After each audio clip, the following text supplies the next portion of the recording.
Tutuloy ko yung series natin regarding Proverbs. And it is decoding wisdom or decoding the wisdom of Proverbs. So hindi ko iisa-isahin yung Proverbs. That would be your assignment. Read what you can read in the book of Proverbs. I'll just give you background, guidelines, principles behind to guide you in your reading. So yan, wisdom as the path towards the original design. Nung last Sunday, napag-aralan natin na ang wisdom, isa palang konsepto ito. Maraming ibig kahulugan ng wisdom. But ang punto lang niya doon sa Proverbs is about understanding the world, yung mga systems ng Panginoon. Kasi nung ginawa ng Panginoon ang mundo, may mga sistema yan, may mga rules, may mga ganon, may sinet up siyang system. Pag hindi ka sumabay sa system na yun, masisira ka. Yun yung point ng kwan. So, it's about understanding the world, and based on those understanding, making a sound judgment and living a virtuous life. So, ayan. So, sabi ng Panginoon, I will bless the works of your hands. Yun yung rule na number 1. Ang hindi magtrabaho, hindi kakain. Tapos, bakit kaya lagi akong nagugutom? Bakit kaya hindi ako umaangat sa buhay? Go back to that rules.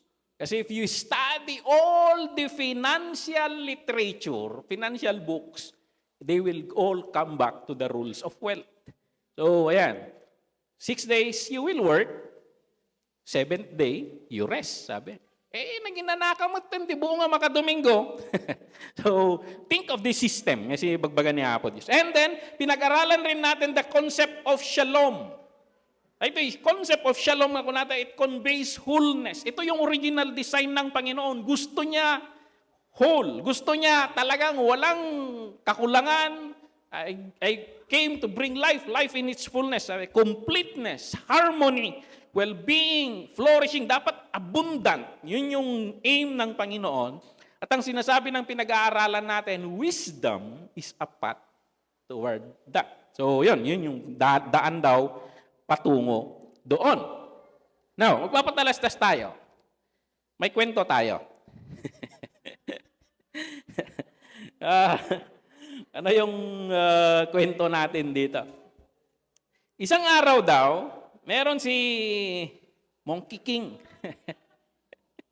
Si unggoy na pabaging-baging dito, kakain ng saging, mga ganon. Pero minsan napapag-isip-isip siya, naguguluhan siya sa buhay niya. Parang ganito na lang ba ang buhay niya? Anong purpose ng buhay ko? Bukas, paano na? Saan ako kukuha ng saging? Parang dami niyang pinoproblema tungkol sa buhay. So parang yun, nagkakaroon na siya ng anxiety. Kapani-paniwala ba? May anxiety na siya, nagkakaroon siya, niisip niya kung magpapa-psychological test na ba siya. Nagkakaroon siya ng, nagwo-worry siya masyado.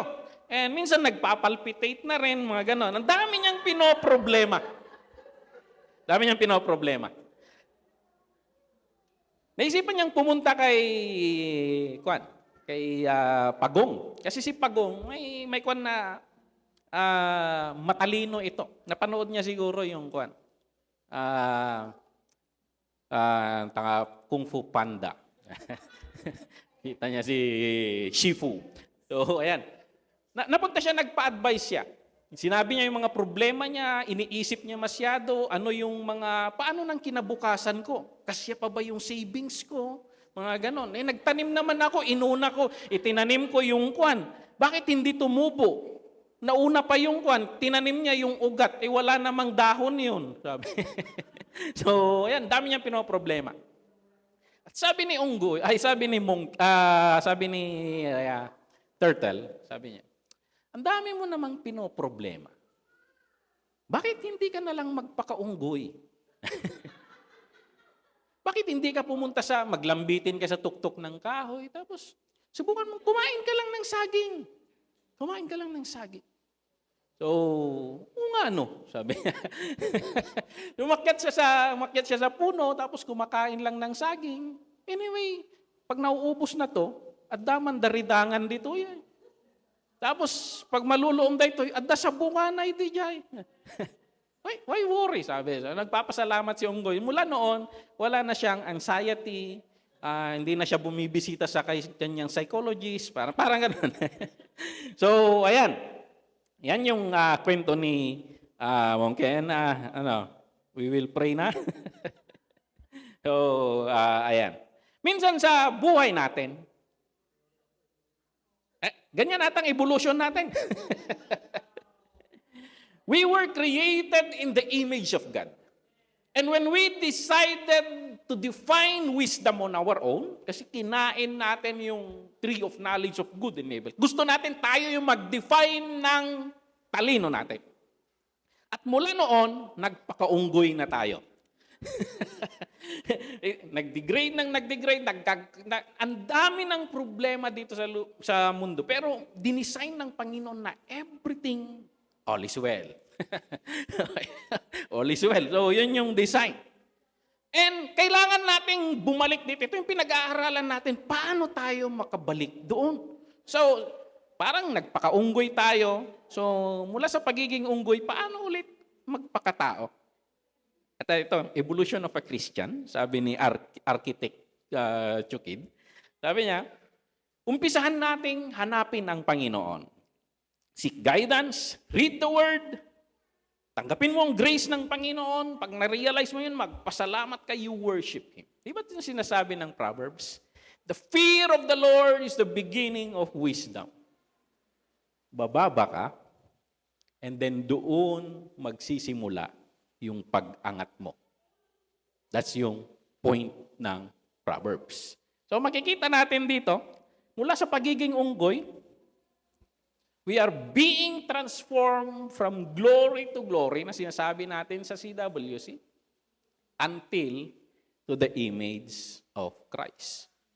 So yun yung aim natin and yun yung aim ng Proverbs. Actually, hindi lang ng Proverbs, buong Biblia. That He will bring us back to the original design. That's why in the end of age, pagdating ng Panginoon, makikita natin na we are ruling with the Lord, fulfilling the design in Genesis that rule the world, subdue it, have dominion over it. That is what we are doing later together with our big brother, Jesus. So, ayan. That's why pinag-aaralan natin that in CWC, this is our running team for the whole year. We need to embrace that blueprint. We define our life based on that design. Kasi ni Apo Diyos, ito ng design kanya. Let us celebrate the identity, the purpose, and the unique design na inihanda niya para sa atin. Noong last Sunday, pinag-aralan natin na may connection itong wisdom at shalom. Yung completeness, yung hinahangad nating status ng buhay. Kailangan nating maunawaan ang mundo. Kailangan nating base sa pagkaunawa na yon, we make sound judgments. And then mag-umpisa tayo doon sa mga sound judgment natin. Doon tayo magliliwanag. Purihin ang Panginoon. And doon natin may experience, makikita mo na parang nagkakaroon ng kabuluhan yung buhay ko. Parang nagkakaroon ako ng satisfaction, may nakikita naman na ako sa hinaharap. Parang kahit adakurkurang ko, parang ganon, parang complete na rin. Parang ganon. Because you are complete in Christ. Harmony. Unti-unti naaayos ang mga relationship natin. Well-being. Unti-unti, binabago tayo ng Panginoon in His faithfulness. Sa lahat ng aspeto ng buhay na experience natin yung life in its fullness. Tumingin ka sa nakaraan. I think you need to appreciate what God is doing. Kasi marami nang ginagawa ang Panginoon sa buhay natin. Yun lang, hindi tayo, antay may lasin no daduma. Antay may lasin no daduma. We pray that the Lord will give us realization. Now, the author of Proverbs, or sabihin na natin, Author ba siya? Or the fountainhead, the inspiration, yung pinaka-nanguna din sa concept ng wisdom sa Israel. Sabi niya, there's nothing new under the sun. Siya rin nagsulat nito sa Ecclesiastes 1:9. Walang bago sa mundo. Lahat na nandito nakita na namin yan noon. Nangyari na yan noon, napaspasamak dadagitan. Kuna naman ti maysa nga scholar, there is nothing new under the sun, but there is something old we do not know. Kaya bumabalik tayo sa mga sinulat ng mga old para yung mga old na yon maging new sa atin. Nag-uusapan natin yan sa praise and worship. Hindi old song yan. New song yan sa inyo. Hindi nyo alam eh. Kaya sinasabi namin, mga bata, pag-aralan nyo yun because those are new. Yung mga kanta nyo ngayon, new naman sa amin. Pero exchange lang yan. Exchange lang yan. Purihin ng Panginoon. So, there is something old we do not know. At kaya bumabalik-balik tayo because for 6,000 years, it is tabulated in this Bible, in this Scripture, yung mga bagay-bagay na yung mga taong sumunod sa Panginoon, those who feared Him, those who honored Him, ginawa nila, in-apply nila sa buhay, and then experienced life in His fullness. Abraham, Isaac, Jacob, Israel. We've seen all these people that if we can copy, if we can discern what they did, at gagawin rin natin, that's science, di ba? If they do, you do. Pag inulit mo, the same output. And yun yung tinitingnan natin sa Bible that may we grasp what they've seen. May we understand what was revealed to them. Purihin ang Panginoon. So, in the book of Proverbs, ang daming sinasabi regarding nitong fear of the Lord. Actually, 17 raw na ulit-ulit, but I noted some verses dito. The fear of the Lord is the beginning of knowledge, but fools despise wisdom and instruction. Sa Proverbs 9:10, sabi, the fear of the Lord is the beginning of wisdom, and knowledge of the Holy One is understanding. The fear of the Lord is to hate evil. I hate pride and arrogance, evil behavior, and perverse speech. Sabi nito ni Wisdom. The fear of the Lord add length to life, but the years of the wicked are cut short. Tigit observations na. Whoever fears the Lord has a secure fortress, and for their children, it will be a refuge. So, ayan, meron pa. The fear of the Lord is a fountain of life, turning a person from the snares of death. So, saan ang buhay mo ngayon? Parang you were caught sa mga situation sa buhay. You fear the Lord. Kaya nga warwaran niya po Diyos amin nga nakasimsim balodam dita buhay mo. Madaydayaw niya po Diyos. So, there's nothing impossible with this God. And then, better little with the fear of the Lord than great wealth with turmoil. So, pansin niyo, ang gulo ng Pilipinas, ang dami mo nakikita, ang yayaman nila tapos naghahatakan sa Senado. Anong buhay yan? Is that life in its fullness? That's pocket in its fullness, but it's not life in its fullness. Ang itinuturo ng Proverbs is a balance of everything. The balance of everything. The fear of the Lord teaches wisdom, and humility comes before honor. So ano, buteng tayo ti Apo, agram tayo, surutin tayo, pagpakumbaba tayo kanya na, sunati mangitalo kanya tayo. The lifter of our heads, nasabi sa Psalms. The fear of the Lord leads to life, then one rests content, untouched by trouble. It gives contentment to us. Humility is the fear of the Lord. Its wages are riches, honor, and life. Ito tatanong natin. Who wants riches and honor and life? Of course. Amen. Ito yung gustong-gustong pinipreach sa church Itong gustong-gustong pinipreach sa church. Now, what is the aim of wisdom? I've been studying ito. Anong susunod? Kasi I must be teaching something na hindi common knowledge naman yan, pastor. Kahit hindi mo na-explain, parang pinagulo mo pa eh. Parang ganon. I've been trying to analyze, saan nang gagaling tong Solomon na to? Bakit niya sinusulat ito? Anong pinag-uugatan niya? We need to start thinking on that. At ang pinag-uugatan ni Solomon, ito yung tinutumbok niya na I've been analyzing. What is the aim of wisdom? So, sabi natin last time, the aim is shalom. Shalom in what? At may tatlo dito. Shalom with God, because our relationship with God was destroyed. So, the Lord wants to restore that. Shalom with our parents, because in the shifting of knowledge and generation, in order to highlight minsan yung wisdom ng new generation, nasasaktan niya yung old generation. At yung pride naman ng old generation, binabaliwala ang new generation. So there is a gap. Actually, always nangyayari sa Bible yan, generation. Papansinin niyo, lalo na pag magiging kabataan ng mga anak, hindi ko pa naman naranasan. Kasi bata pa yung mga anak ko. Pero naranasan ko. Paano yun, pastor? Naging kabataan rin ako. Akala mo mas magaling ka. So, yun. But praise God for the grace, bringing realization, and marirealize natin na maraming wisdom ang Panginoon na diniposit sa ating mga magulang. And then, hindi lang sa parents, shalom with fellow man. So, paano mo naman nasabi yan, pastor? Kathang isip mo lang naman ata yan.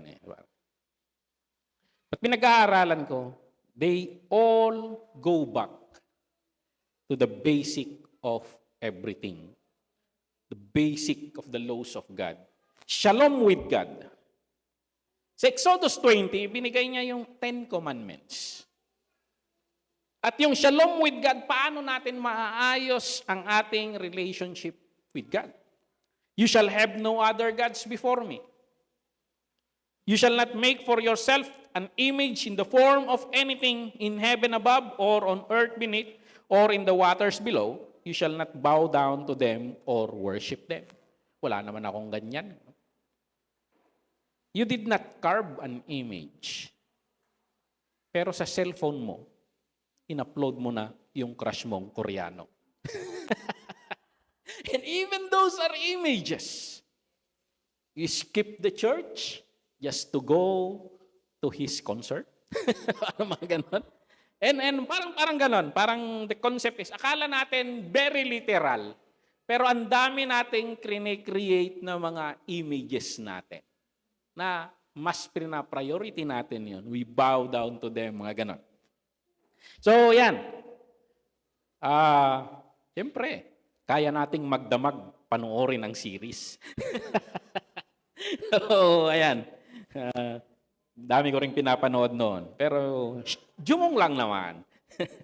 You shall not misuse the name of the Lord your God, for the Lord will not hold anyone guiltless who misuse His name.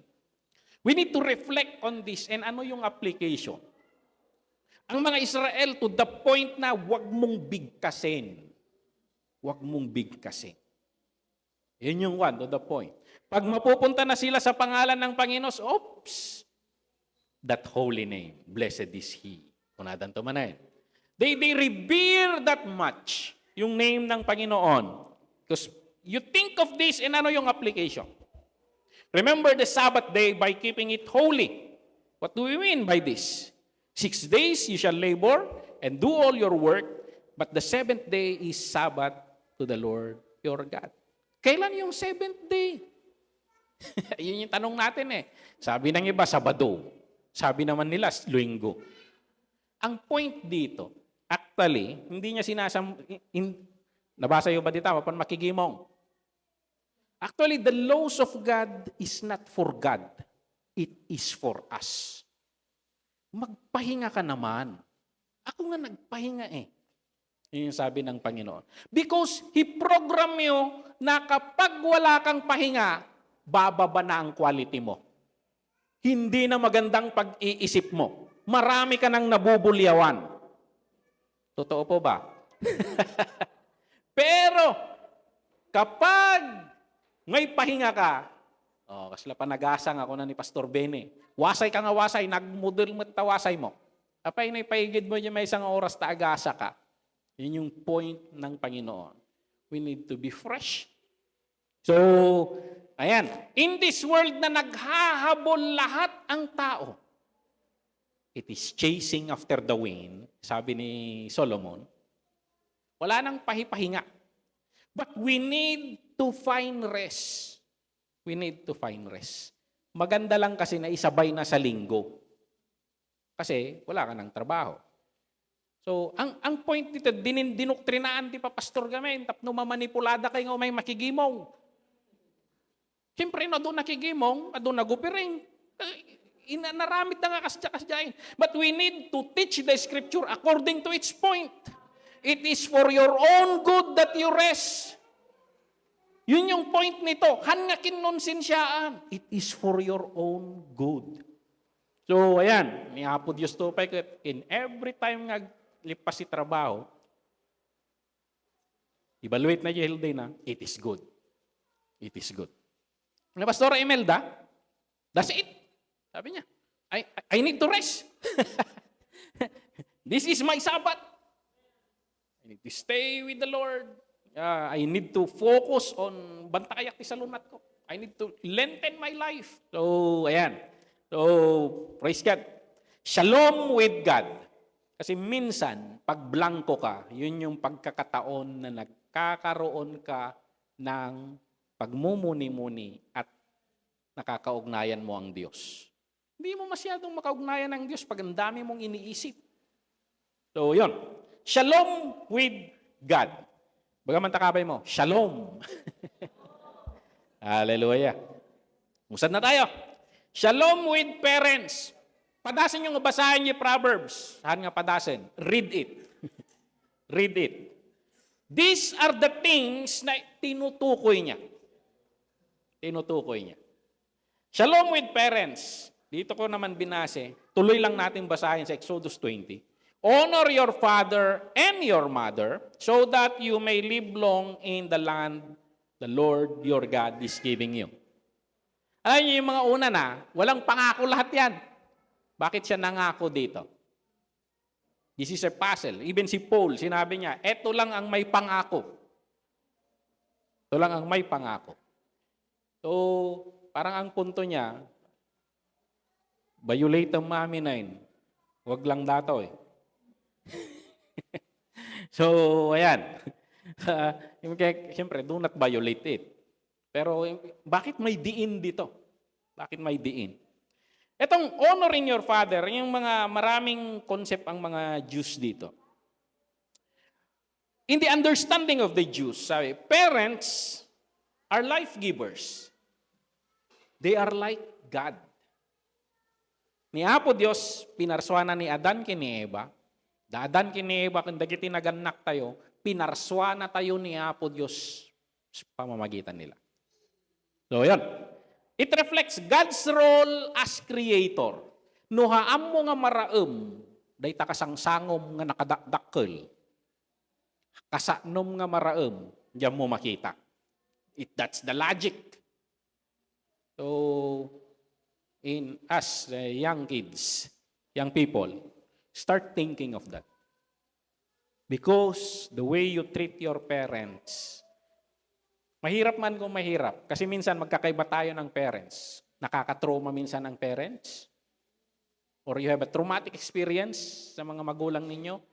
Nasasabi mo yan, pastor, kasi ang swerte mo. Pero ang walang kondisyon dito, hindi niya sinabi no nasingpit da.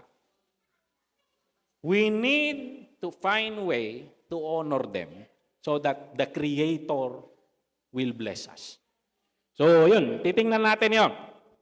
In Judaism, respect for parents symbolizes acknowledgement of the divine order. As parent, act as God's representative in bringing life into the world. So, yun yung punto, sabi ko. Pag hindi mo magalang yung nakikita mo, paano mo igagalang yung hindi mo nakikita? So, yan. in Talmud, dagitoy record, dagitoy wisdom, interpretation, commentaries, dagitoy priest. Teaches that honoring parents is equivalent to honoring God because both God and parents are partner in child's creation. So ayan, gusto nating ma-blessed. Oh, ayusin natin. We need to find ways to build shalom with parents. Sometimes, antay mayibkas. Ito maminsan, ikapimbay. Kwa, kirog-kirog ti bagas. Ano maminsan, mabain ka nga mangibagat inasayaat. Bagas, karkaram ka man yun, nawa nararamitin nyo. Siyempre. So, ayan. Gaman dati na eh. Ang atila pangigaga, ipaputput yun tumaladya, puyo. Yung tagayay, sometimes you start building the shalom. May creativity. So, pero, naawatan tayo dahil yung appointed eh. Siyakat ti otaka mo. Diskarcham no kasanom nga maala di bendisyon niya po Diyos because it is His commandments. So, ayan. There are three partners in the forming of a person. Sabi, the Holy One, blessed is He, who provides the soul, the father and the mother. When a person honors his father and mother, the Holy One, he says, I ascribe credit to them as if I dwelt between them and they honor me as well. So, kinikredit daw ng Panginoon na pag-honor sa Diyos, yung pag-honor sa parents. Yan yung understanding ng mga Jewish scholars. Okay? And last, but not the least, shalom with fellow men. Shalom with fellow men. You shall not murder. Ito na yung unang advice ng father doon sa anak niya. Napansin ninyo, ang Panginoon, sinasabi niya, honor your parents. And then, umay mo yung parents, it's either i-point out na honor God. Yung pababa mo, todo na mo, honor these rules. Don't murder. You shall not commit adultery. You shall not steal. You shall not give false witness. Kasi minsan, kinunsensyaan day to yun. Kung akon nga rod, it's not about God. Kanya bibiyang ngay ni Apo Diyos, teramidam lang dayta. Ngam ni Apo Diyos, intad na dagito yung alintag because it is for your own good. Kasi pag maganda ang relationship ng mga tao, maganda ang buhay. So, ayan. Parang nakaupo ka lang sa tuktok ng sanga at kumakain ng saging. Parang ganun gusto ng Panginoon na ganun. Kasi imbis na, apay makainanakan o dakap-apam. So, yun yung point ng Panginoon na pag maganda kasi ito. Siyempre, dagiti kakabsat tayo nga ko dante alimay, kiti matay ka nga rod di jay. Kaaguray ka mo ang damatay ka niyayo. Kasla kasi jay, it will not stop agbubuteng tayo aminin. And it creates anxiety. So, ayan. Mas nakaklasmate ko yung Manila iti, nung nag-tribal war, nadamay yung tribal war drop aga-awid amin, may da katuntunan dito, di ka agawid, awan protection mo dito. Agawid So, ayan. No dinanggyo ko man, from the very beginning, thou shall not murder. No na-practice ko matitao, narigat ti mamakawan, ngum nanginginan no bumalis ka. Kaslakas jay, nanginginan nalaklakan di mamakawan, no mampay narigat latta, ngam no bumalis ka, dakdakkel dasal na. Yun yung point ng Panginoon. Commit adultery. Kasi jemot lang, ti point na. Kasi no maminsan, pipiangan ngayon, enjoy life. Kunada. Yung actually, study all the telenovelas of the Philippines. Ang gulo ng buhay. Sabi ko na nga, hindi ito konsensyahan. It's not meant. Itong maganda sa wisdom literature. Hindi kanya inuupakan. Kasi sasabi niya, common sense to. It is for your own good. Pero pag ang pumunta sa'yo, prophet, ay na, killing you softly. Kung konsensyaan na ka. O, tuno ka na dapa pastor nga, ni pastor siya klat tirtiraan na. Propeta ni pastor mo. You shall not steal. Eto. Ay siyempre, no tinakawam, ay apektado ti relasyon. Isu dagijay, isursuro na dagitoy, tapno mayat kuma ti relationship ti tunggal maysa. Nagchismis ka, tapos binaliwan pa iti talye. Okay ko na, no accurate. Uray, umay ka ti kusto yung bagak no kunam. Bali mo may ba? Hang a false witness. Agpay-pay so. Kunam, nangachismisay. Yung no binaliwam, ay talaga ang asungatan na kayo. Talaga ang demanda. Riri. Tuniapo Diyos, kayat na nga referenda ito Jayan, inaguman. Dalan tayo dito. Kita tayo ti pamilya no ko ang ako Tuno ko ka ginagaw ti daga. Kunada, nga lumalakay ka no tubing. Agbalbaliw lang tayo ayam da. Ginagaw niya ko, mine. Kunada niya Ninisan niya balay, mine. Tata, mabaabot mat ni Chandler diyan nga tawanan.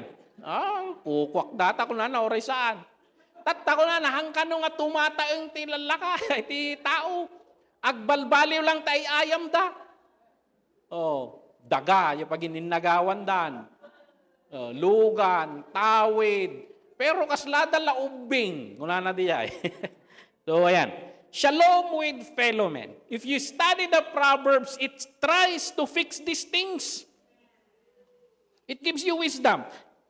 Kasi pag marirealize mo, this is common sense. Yun yung sinasabi ni Kwan But, masyado tayong gumagalaw sa emotion Yun yung sabi. Emotional beings tayo Kaya ni Solomon, trying to batakin niya tayo. Isip naman, wag puro emosyon. Parang ganun yung sinasabi ni Solomon dito. So, ayan. Yan yung basics. Basics na, balikan natin. Proverbs, binabanggit na niya, it is for gaining knowledge, wisdom, and instruction. It is for life. Gaining understanding about life. Avoidance of evil, pride, arrogance, evil behavior, and perverse speech. It gives long life. It brings security and protection. At the Proverbs is isumak no ko. Iko na. Kasla tao nga ko. Agtartaray nga awan ti mangkamkamat kanyana. Ay, gita tatawas dyan no ko. Nagbalin lang ako congressman, kailangan mo't nga armor at kartilogan nan. Ay, that is something siguro. Apay ididamdamo, bibiyang na paltugan dak awan kalaban ko, una na ko Nga mapay takas jay, mangrugin nga sa laknibam ti bagbagim, bakit da na-violate mo nga laws of common sense? Una na dito ko So ayan, security and protection. Only if kuna na ni Solomon, mawatan tayo dagitoy, it gives us better security and protection. It is a fountain of life, turning a person from the snares of death, peace of life, wisdom, humility, and honor, life contentment, peace, humility is the fear of the Lord. It brings riches and honor and life. So purihin ang Panginoon. The aim of wisdom, shalom with God. Fix the relationship with God. I'm trying to reflect kada kaya mang mangyari. Kada kaya testimony. But there are things that we don't understand. We just try to speculate. For example, in the life of Sister Ivy, maybe the Lord is trying to fix shalom with Melky and the Lord. Maybe the Lord is trying to build shalom inside the family, to bring them closer together. Maybe Dito matlam mo, jay fellow men. But the Lord, nadaman dagiti palubos na. At dadagi di bambanag ngantay mawawatan. Ngem nauneg ti panagpampanunot ni Apo Dios. And sometimes, reklamo tayo dito, reklamo tayo dito, why Lord, why Lord? Into no kwan, ije murdong ti panagbiag, maawata kun Apo. Thank you, Lord. And that happened to Joseph, di ba? Inda na siguro di sakit tinakem na. Yung kunana, nagakati pagdandanagan yon. Kuna ni tatang ke kwa, pakawanan na kami kanaw. Gamitin da pala ni tatang da mo, di da pala pakawan. Yung kunana, yakit ti dandanag yon. Maawata kon ti plan-plano ni Apo Dios. Inran tayo man nga dakes kit pinalubusan na ngem madagayam dakdakkel nga panggep na tapno may salakan ti biag. So minsan try to make sense, Lord, hindi ko maintindihan but I trust you. May it bring shalom. May it bring peace. May it bring life in its fullness. I trust you, Lord. So I trust you, Lord. So yun, purihin ng Panginoon. Read the book of Proverbs. Ket makita tayo diya, I gave you skeleton. I gave you structure to give a context. And actually, this is new to me. Kasi nung binabasa ko, parang it sounds familiar. Parang bumabalik siya lagi doon sa Ten Commandments. And nung pinag-aaralan ko, oo nga. And then I research on kwan, and even some scholars are telling parang it seems kunada. And of course, that is the wisdom of Solomon. Yun lang si Solomon, alam niya, hindi niya in-apply. Tapos nung tumanda siya, sabi niya sa kabataan, remember your Creator in the days of your youth. Etong mga sinasabi ko rito, sundin ninyo. Kasi engot ako, sabi, in-eksperimento ko. So parang kung isusuma mo ang book of Ecclesiastes, ang sinasabi ni Solomon, be wiser than I. Be wiser than I. And that's why Jesus is wiser than Solomon. Because all the things that Solomon know, Jesus knows it and obeyed it. Madaydayaw ni Apo Dios, be like Jesus. Kung naman ditabay mo. Purihin ng Panginoon, ito ang message natin ngayon. Magpakatao tayo, huwag magpakaunggoy. Hallelujah. Yaot ka timang iturturong, madaydayaw ni Apo Dios.